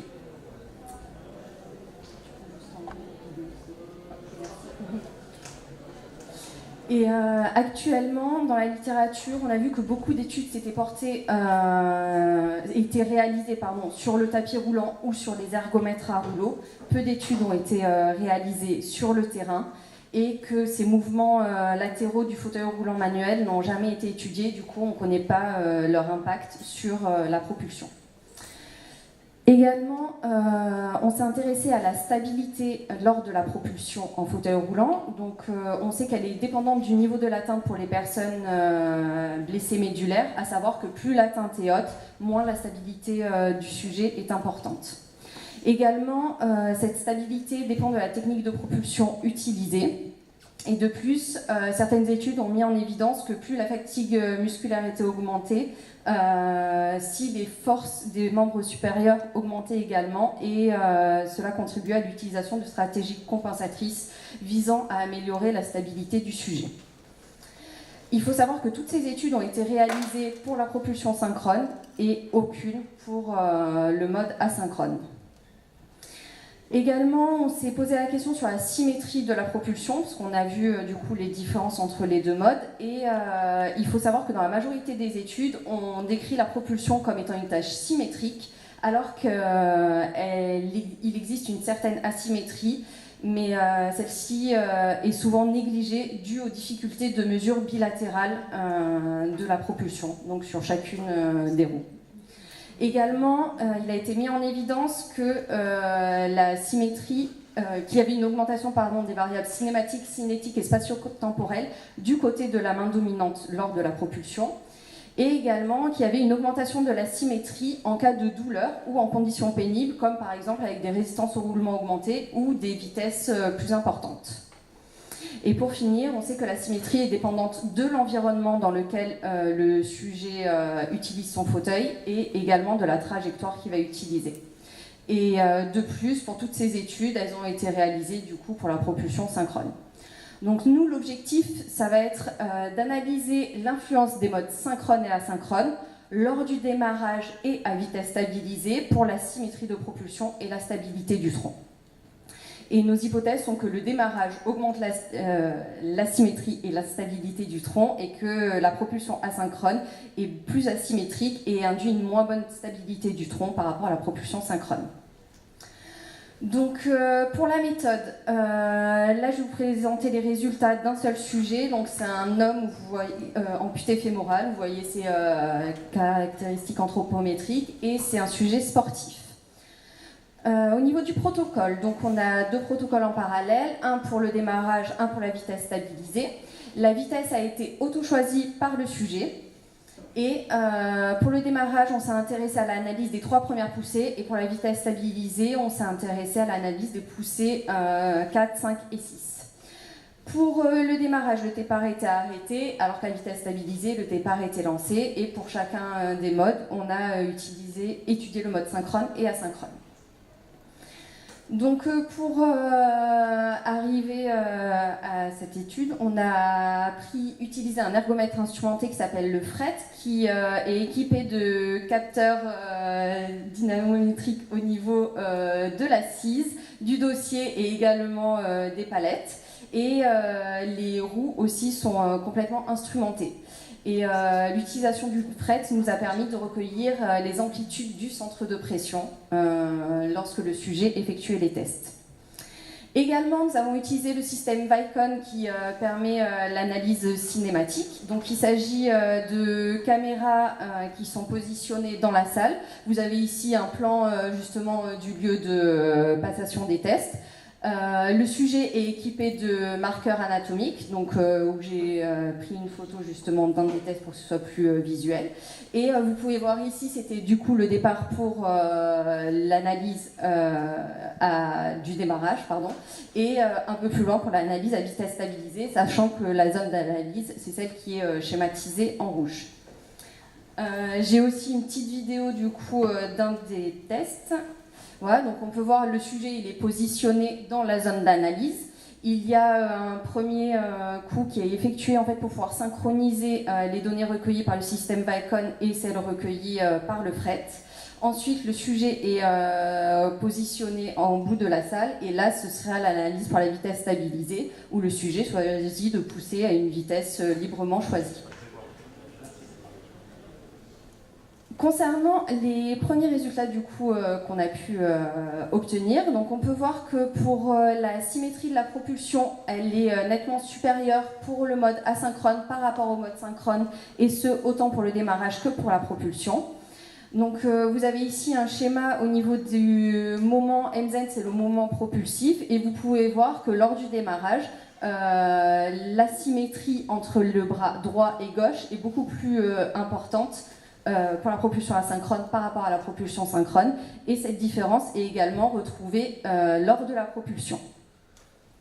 Concernant les amplitudes du tronc, on a pu mettre en évidence que l'inclinaison était supérieure pour la propulsion asynchrone par rapport à la propulsion synchrone, et ce pour nos deux modalités de passage. Ceci se retrouve également pour la rotation du tronc.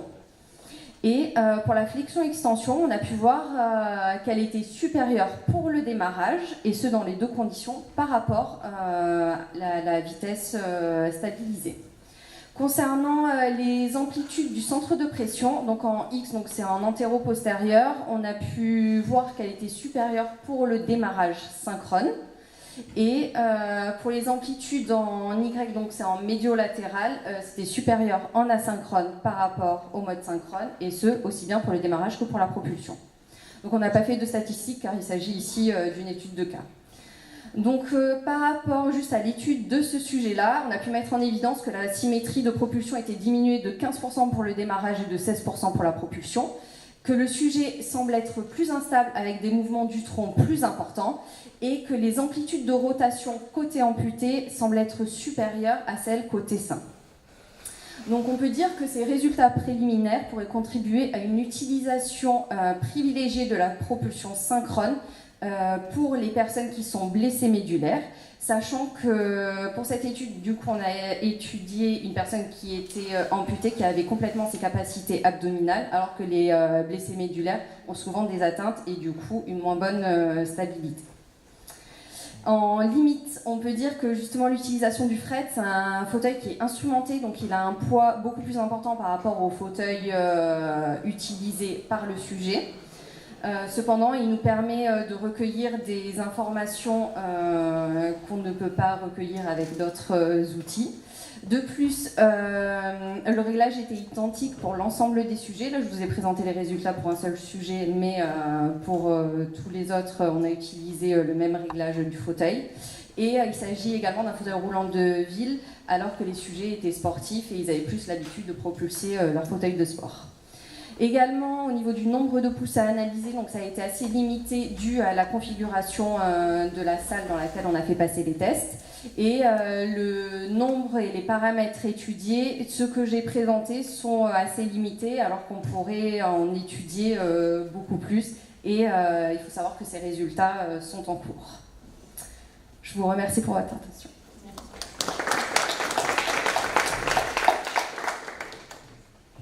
Merci beaucoup, Marjolaine. On a le temps pour quelques questions.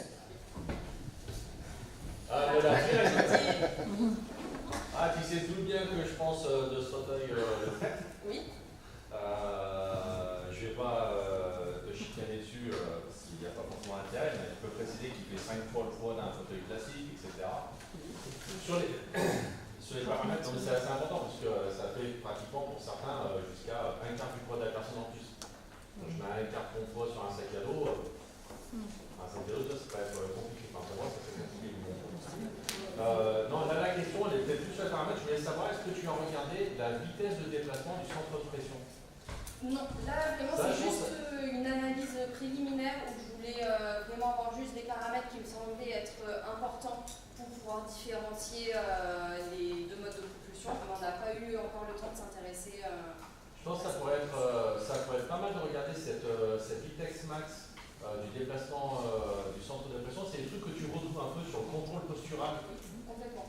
Ce qui permettrait en même temps de voir si tu as une évolution un petit peu de cette vitesse de déplacement du centre de pression sur les premières poussées. Puis après, en fait, la personne a ses mouvements de tronc, mais finalement, il est moins nécessaire d'avoir des vitesses importantes. Donc, sur la variation de ce déplacement du centre de pression, à mon avis, ça pourrait être intéressant, ça pourrait peut-être caractériser ce que la personne fait sur son côté. Ou sur le fait. D'autres questions? Moi, j'en ai peut-être une. Souvent, on voit dans la littérature, dans le peu de littérature, en fait, que là-dessus, que effectivement, la stabilité du tronc serait peut-être favorisée avec une propulsion synchrone, sauf que le mouvement de balancement, d'inclinaison finalement, dans le plan sagittal, serait plus limité avec la propulsion asynchrone, ce qui pourrait peut-être permettre à des gens avec des lésions hautes d'être mieux attachés sur leur fauteuil puisqu'ils n'ont pas besoin d'avancer. Est-ce que vous pourriez voir, en fonction de vos résultats, comment est-ce que ça concorde?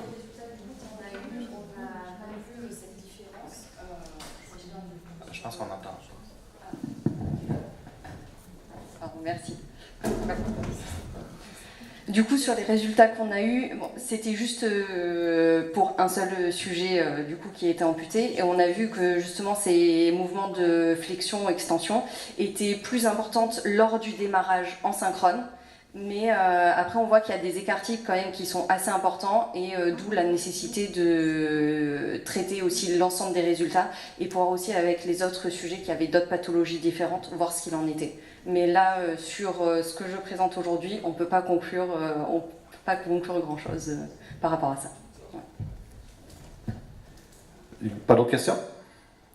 Donc, on va passer à la prochaine présentation. Merci beaucoup.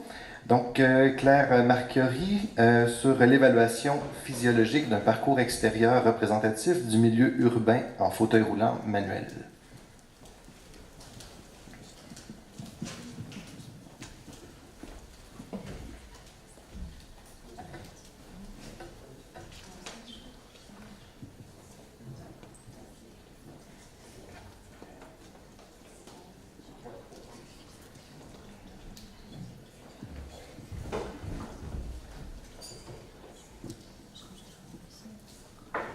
Bonjour à tous, donc je me présente, Claire Marchiori, je suis une ancienne doctorante du labo handicap sur Garches et aujourd'hui je vais vous présenter des résultats d'une étude qui ont été effectués par un master sur l'hôpital. Ça va parler donc de l'évaluation physiologique d'un parcours extérieur. Donc, d'un point de vue contexte, à l'heure actuelle on parle beaucoup d'accessibilité. Avec la loi donc, du 11 février 2005 qui avait pour but de rendre accessibles les bâtiments pour les personnes en situation de handicap. On parlait de déplacement, d'accessibilité et en fait ce qu'il fallait prendre en considération aussi c'était l'accessibilité dans son ensemble et donc l'accessibilité de la voirie. D'un point de vue mobilité, c'est un point qui est très important à prendre en compte parce que pour les personnes en situation de handicap, si on limite cette mobilité, on vient avoir une atteinte en fait, sur leur autonomie de déplacement et sur leur participation sociale. À l'heure actuelle, nos voiries sont encore non adaptées et ce qui va affecter en fait, donc, la fréquence de déplacement. Il y a d'ailleurs une étude qui avait été effectuée il y a 2-3 ans en fait, par le STIL qui est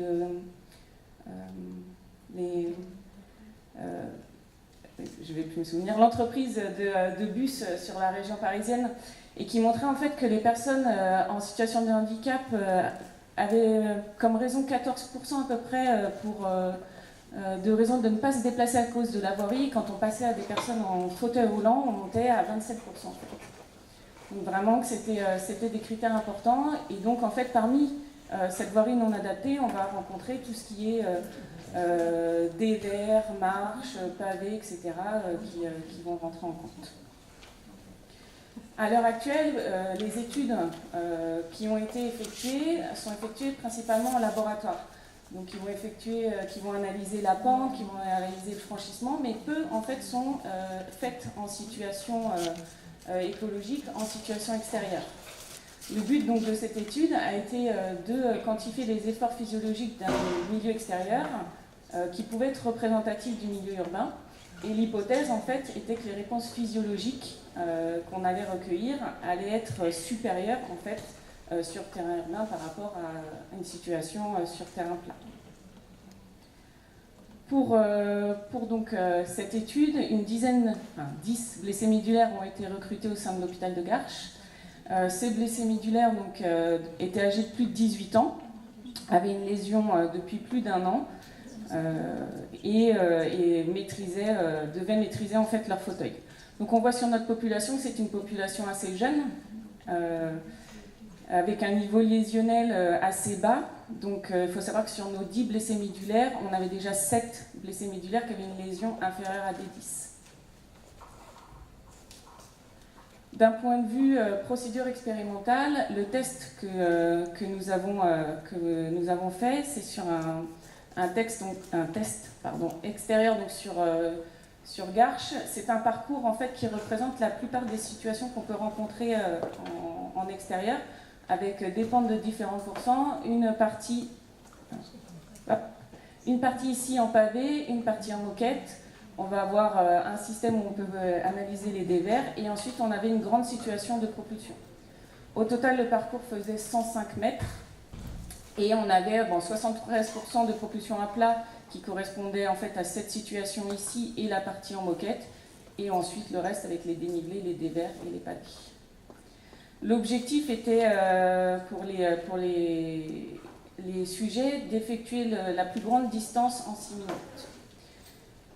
On a effectué un deuxième test pour pouvoir comparer ces données, qui est un test de 6 minutes qui a été proposé par Gagnon en 2011, qui est basé en fait sur le 6 minutes marche. Ici, sur une longueur de 25 mètres, on va demander à l'utilisateur, pareil, de faire le plus de distance possible en 6 minutes, en effectuant en fait un système de 8 autour donc, de 2 plots. Et en fait, au milieu, on devra effectuer à chaque fois un stop.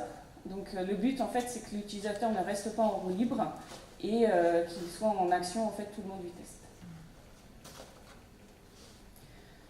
Tous les utilisateurs ont été passés sur le même fauteuil roulant. Les essais étaient randomisés, aucun encouragement n'a été donné et les réponses physiologiques ont été enregistrées et le temps communiqué toutes les 2 minutes. On a utilisé un oxycomobile pour enregistrer les données qui ont été donc la VO2, la VCO2, la ventilation minute, la fréquence cardiaque. 3 périodes ont été enregistrées, les 5 minutes de repos au départ, 5 minutes de récup à la fin et les 6 minutes de test. Et nous avons effectué donc les tests de signes pour les tests statistiques.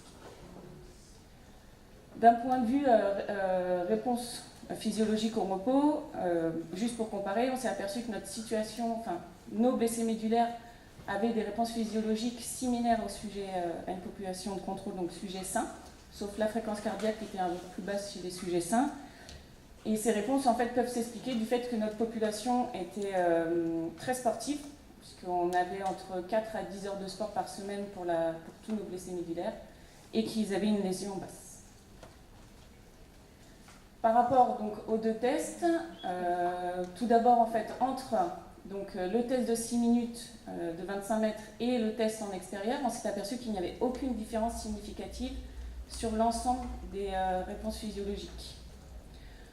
On a voulu voir si ces réponses pouvaient être différentes entre le secteur plat et le secteur technique, donc avec les pentes sur notre parcours extérieur.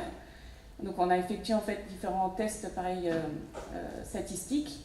Entre la période de plat sur le parcours extérieur et le test de 6 minutes, donc de 25 mètres, enfin de longueur 25 mètres, on s'est aperçu en fait qu'il n'y avait aucune différence significative.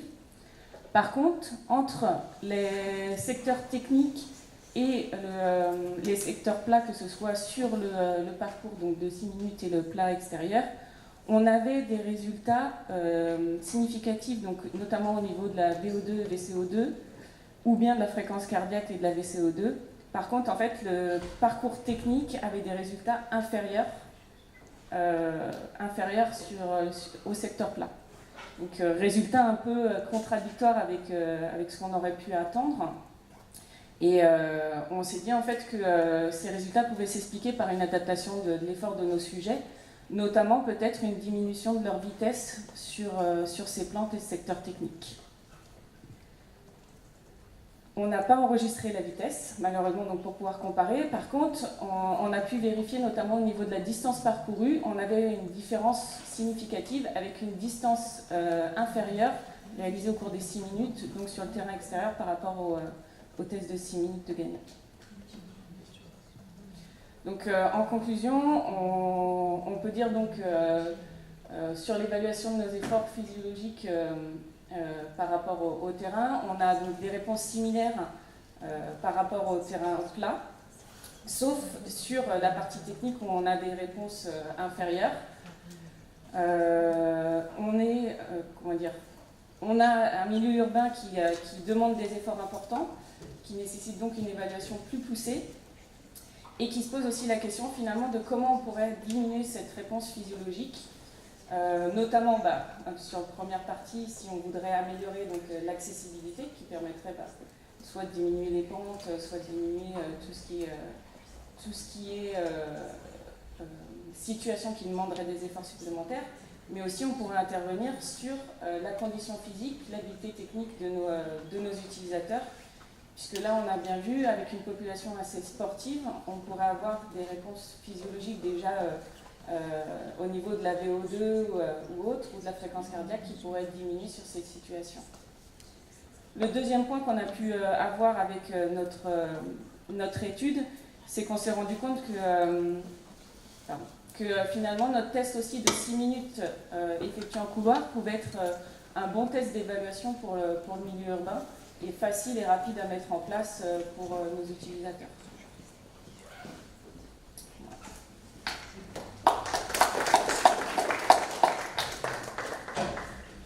Merci beaucoup, Claire. On a le temps pour quelques questions. Oui, Arnaud.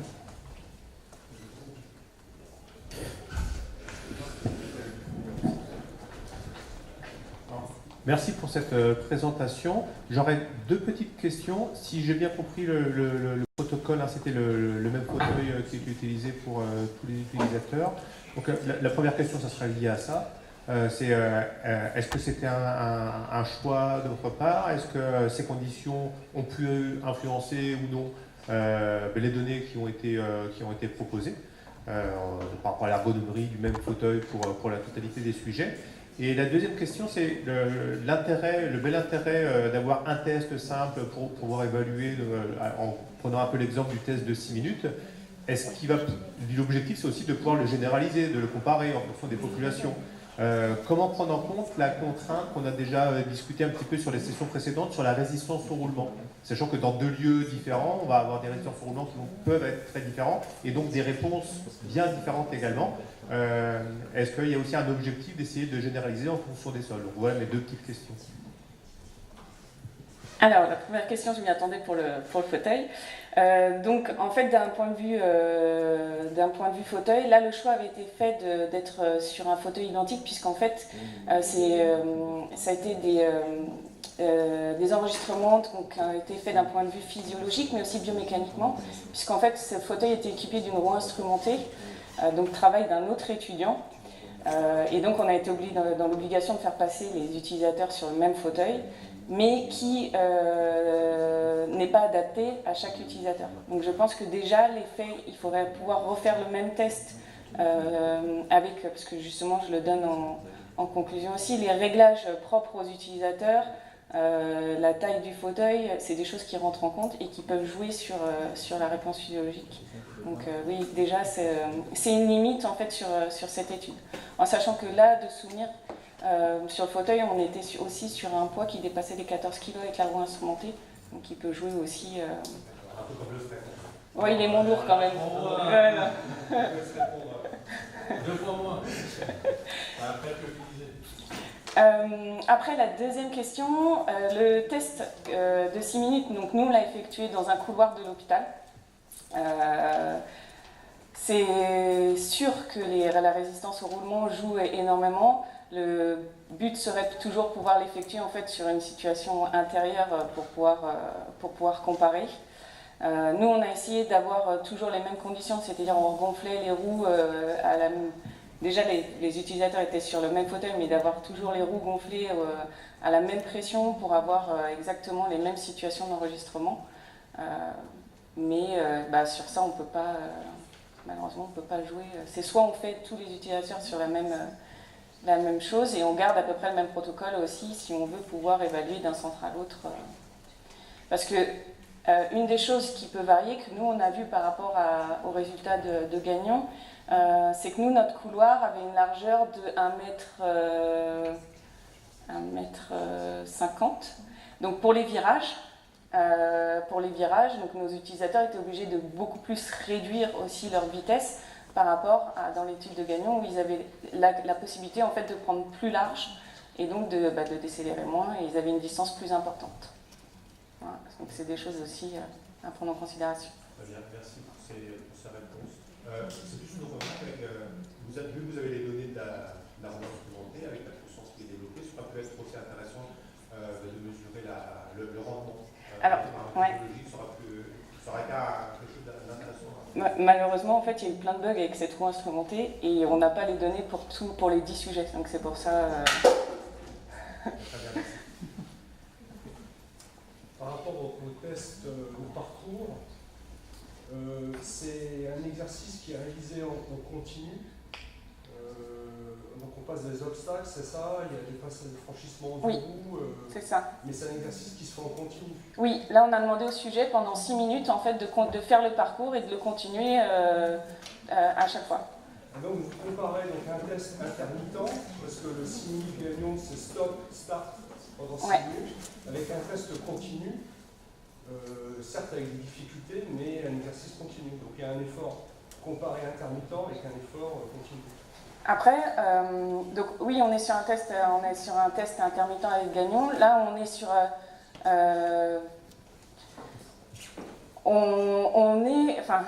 C'est pareil, on est sur une phase aussi de, je dirais pas d'arrêt à chaque fois avec le test extérieur, mais on a une reprise à chaque cycle de propulsion en fait sur le plat. D'ailleurs, je pense que c'est également pour ça aussi qu'on a des valeurs qui sont inférieures par rapport au secteur technique et au secteur plat sur l'extérieur. C'est qu'à chaque fois que nos utilisateurs ont eu terminé leur parcours et sont arrivés en fait sur le secteur plat, on a eu et c'est ce qu'il aurait fallu aussi vérifier par exemple avec la roue, c'est qu'on a eu une reprise en fait de propulsion et de vitesse par rapport au circuit. Ce qu'on sait, c'est qu'entre les exercices intermittents et l'exercice continu, la part aérobie que vous avez mesurée, elle n'est pas tout à fait identique. On a peut-être une part plus anaérobie dans l'exercice de test de Gagnon et une part plus aérobie peut-être dans la partie continue. D'accord.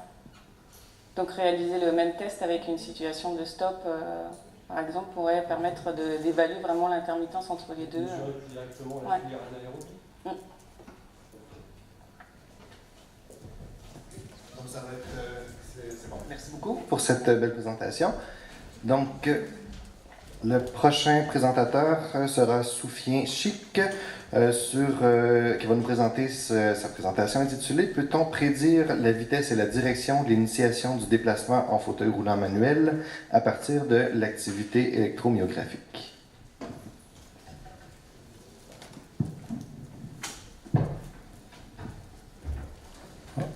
Merci, M. Félix Chinier. Bonjour à tout le monde, je me présente Soufien Chic, je suis assistant de l'enseignement supérieur à l'Institut supérieur de sport de Sfax. Et par la suite, je vais présenter une étude qui s'intéresse à la possibilité de prédire la vitesse et la direction de l'initiation de déplacement en fauteuil roulant manuel à partir de l'activité EMG. Donc, cette étude a été réalisée à l'hôpital Raymond Poincaré à Garches, dont je profite de l'occasion pour remercier M. Didier Pradon ainsi que l'ensemble de son équipe qui m'ont bien accueilli, qui m'ont bien aidé. Donc, le plan de l'exposé qui suivra sera composé de 4 parties, l'appui théorique, le cadre expérimental, suivi par les résultats, discussion, et enfin la conclusion ainsi que les perspectives. Donc on commence par le cadre théorique. Si on part d'une simple comparaison concernant le nombre d'utilisateurs sur 10 000 habitants en France, par exemple le fauteuil roulant manuel, on est à l'ordre de 59 sur 10 000. Par contre, concernant les utilisateurs, par exemple, des voitures, on est sur 4800 face à presque 9800 des utilisateurs du téléphone portable. Donc cette différence de nombre d'utilisateurs a conduit à des différences au niveau des enjeux socio-économiques qui malheureusement ne sont pas en faveur du développement de fauteuils roulants manuels si on compare par rapport à l'état des voitures ou bien des téléphones portables.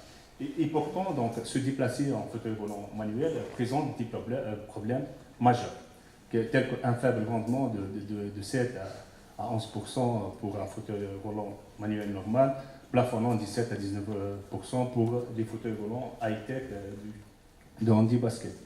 Ainsi, c'est un exercice difficile qui nécessite le contrôle en 3D et c'est un moyen inefficace, d'où la diminution de l'autonomie et de la qualité de vie et surtout le risque des troubles musculo-squelettiques des membres supérieurs, d'où l'importance des aides techniques pour assister la personne.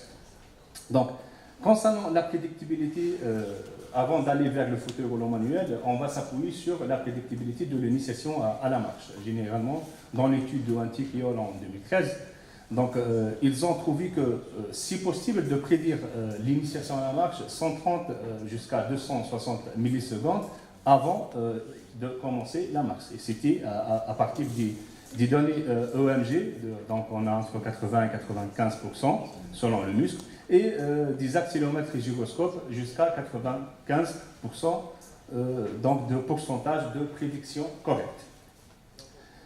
Donc, quelle est l'utilité de la prédictibilité? Donc, généralement, que ce soit dans les interfaces cerveau-ordinateur, on peut commander que ce soit les ordinateurs ou bien des fauteuils roulants qui sont électriques, ou bien donc pour vraiment faire des prothèses motorisées à partir des impulsions électriques du muscle ou bien des forces. Donc, si on arrive à prédire, donc on peut aider les patients atteints de 10 handicaps moteurs sévères et améliorer leur qualité de vie. On reprend maintenant le déplacement en fauteuil roulant manuel. Concernant le déplacement, c'est généralement pour initier un déplacement, on a deux phases. On a ce qu'on appelle la période de pré-déplacement, la période statique, et après on a la période de déplacement proprement dit. Elle est séparée par le T0. Le T0, donc c'est le moment d'initier le déplacement. On peut se questionner sur donc, la préparation, le contrôle postural, le début de l'exécution durant la période statique, le pré-déplacement. Donc, jusqu'à quelle mesure l'observation de cette partie va permettre donc, de prédire le déplacement à venir ainsi que les différentes finalités possibles. Donc, l'objectif de ce travail a été d'étudier la prédictibilité des paramètres préalables aux différents déplacements et donc avec l'optique d'aller vers un fauteuil roulant manuel avec une assistance intelligente. Donc, on passe maintenant à l'expérimentation. Pour ce faire, donc, 7 sujets paraplégiques ont participé à l'expérimentation avec 4 sujets au niveau des atteintes au niveau dorsal et 3 au niveau lombaire. On a utilisé un système EMG et un caméscope pour l'enregistrement du déplacement du fauteuil.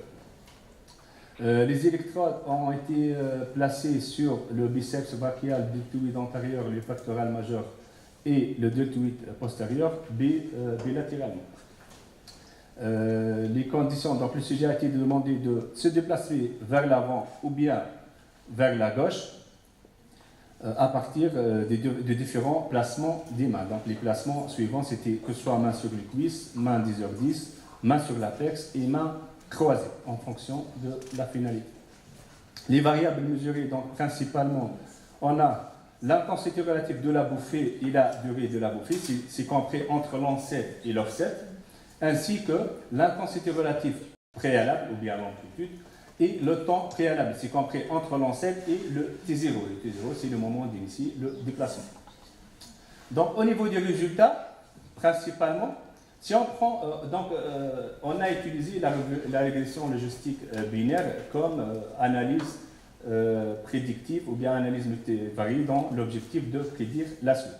Donc, la première dichotomie avait pour objectif donc, de prédire si le fauteuil va se déplacer vers l'avant ou bien vers la gauche. Donc, le pourcentage de bonne prédiction a été de 85,7% et basé sur les muscles suivants. C'était principalement le deltoïde antérieur gauche, que ce soit l'intensité relative préalable ou bien le temps préalable, et le pectoral majeur gauche, le temps préalable, le deltoïde postérieur droit, le temps préalable, et donc le biceps brachial droit et le biceps brachial gauche. Ça, c'est pour prédire si vraiment le fauteuil va se déplacer vers l'avant ou bien vers la gauche. Ensuite, concernant la deuxième dichotomie qui avait pour objectif donc, de prédire si le fauteuil va se déplacer avec une vitesse normale spontanée ou bien avec une vitesse maximale. Donc, le pourcentage, c'est de 85,7% en s'appuyant sur les muscles suivants, le pectoral majeur droit, donc son intensité relative préalable avant l'initiation, le deltoïde antérieur gauche et le pectoral majeur gauche, que ce soit l'intensité relative ou bien le temps préalable, et le biceps brachial droit et le deltoïde postérieur gauche. Donc, pour conclure cette étude avec des sujets BM en s'appuyant sur la régression logistique binaire a montré la possibilité de prédire quelques finalités, pas tous bien sûr, d'initiation de déplacement en fauteuil roulant manuel. Donc néanmoins, il serait intéressant donc, de différer les sujets en blessure médulaire et d'augmenter le N bien sûr, 7 c'est un peu limite, et de faire d'autres analyses prédictives, l'analyse multifactorielle, comme les chaînes de Markov qui vont permettre de suivre la variable, mais dans le temps, c'est-à-dire de prendre n'importe quel élément d'entrée et de suivre dans le temps cette variable et de prédire à un instant T quelle sera la suite. Donc, d'autres perspectives, c'est vraiment d'étudier quel est l'effet du niveau de la blessure médulaire. Alors, on avait uniquement 4 au niveau dorsal et 3 au niveau lombaire, mais on sait très bien que la population utilisatrice du fauteuil roulant manuel, elle est très hétérogène. Et donc, quel est l'effet de ce niveau de la blessure médulaire sur les paramètres prédictifs? Est-ce que vraiment il y a des paramètres qui sont spécifiques à une population par rapport à une autre. Donc, de plus, il faut varier les finalités. Donc, c'est limite de faire uniquement gauche et vers l'avant. On sait très bien qu'il y a, que ce soit avant, droite, gauche, il y a des angles de 45 degrés, il y a des demi-tours, donc il faut reculer. Donc, il y a plusieurs sorties qui s'appellent les sorties, plusieurs finalités. Donc, il serait intéressant de tester ces finalités. Ainsi, il serait intéressant d'utiliser des gyroscopes et des accéléromètres comme outil de mesure pour fournir d'autres variables d'entrée. Donc, et pour croiser plusieurs variables à la fois, non seulement le système EMG, malgré que le système EMG a montré des pourcentages très importants, supérieurs à 80%. Et finalement, si on prend les outils qui présentent des assistances à l'utilisateur, comme le TP de Segway ou bien le fauteuil roulant Genie, généralement, l'utilisateur, suite à un apprentissage, doit s'adapter à cette assistance, et on sait très bien qu'il y a des chutes, surtout à le TP de Segway, et on sait très bien que la fameuse histoire de son propriétaire qui tombait d'une falaise avec son outil, car apparemment, il n'est pas au top d'adaptation, et donc, vaut mieux adapter l'assistance à l'utilisateur que l'utilisateur doit s'adapter à l'assistance. Et voilà, je vous remercie pour votre attention. Merci beaucoup, Soufiane. On a